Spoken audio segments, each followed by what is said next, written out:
एक वृंदावन में बहुत वर्ष पहले हम लोग हमारे परिक्रमा मार्ग वाले आश्रम पर खड़े थे, तो वहाँ एक सामान्य आदमी, सफाई वाला बेचारा भाई हमारा, कोई झाड़ू लगा रहा था, आ गया।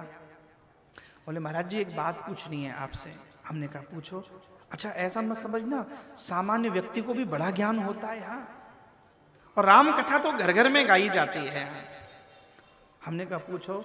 बोले हमारा प्रश्न महाराज जी ये है, रावण सीता जी को लेकर गया था या सीता जी अपनी मर्जी से गई थी? हमने कहा कर लो बात इससे। हाँ ये ज्ञानी और आ गया हमारे सामने। हाँ बोले सीता जी को रावण लेकर गया या वो अपनी मर्जी से गई? हमने कहा तुम बताओ। बोले महाराज जी इतना बताओ, भूप सहस 10 एक ही 12 लगे उठावन टरई ना तारा।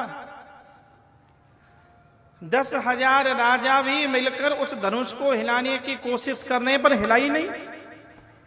इतना विशाल धनुष था वो। रावण और बाणासुर भी ना हिला पाए। सीता जी छोटी सी थी ना, भगवान शंकर का ये धनुष परशुराम जी देकर गए थे। महाराज जनक का एक नियम था कि वो नित्य इस धनुष की पूजा करते थे, आरती दीपक करते थे। एक बार महाराज जनक ने पूजा करते करते और गाय के गोबर का चौका उसके आसपास लगा रहता था, लेकिन महीनों हो गए। एक दिन राजा जनक पूजा कर रहे थे, बेटी सीता पूजा में सहायक होती थी। महाराज जनक ने कहा बेटी सीता, धनुष के चारों ओर गौ माता का ये गोबर का और लेपन है, पर धनुष के नीचे की कुछ जगह बच जाती है।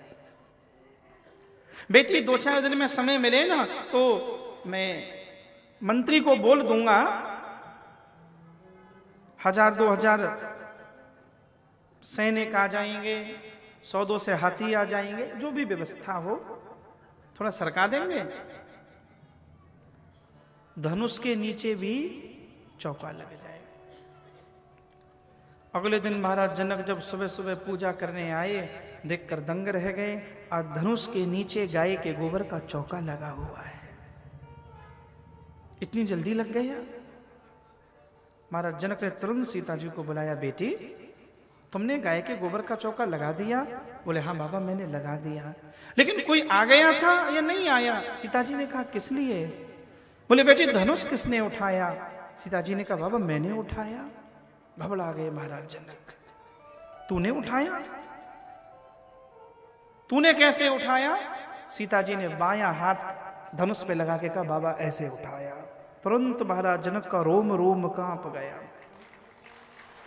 जिस धनुष को हजारों हाथी उठाएंगे, हजारों सैनिक उठाएंगे, कितना श्रम लगेगा, ऊर्जा लगेगी। सीता जी ने कहा बाबा ऐसे उठाया। तुरंत सीता जी के चरणों पकड़ लिए महाराज जनक ने और समझ गए मेरे घर में भगवती शक्ति प्रकट होकर आई है। और उसी दिन मन में ये निश्चय कर लिया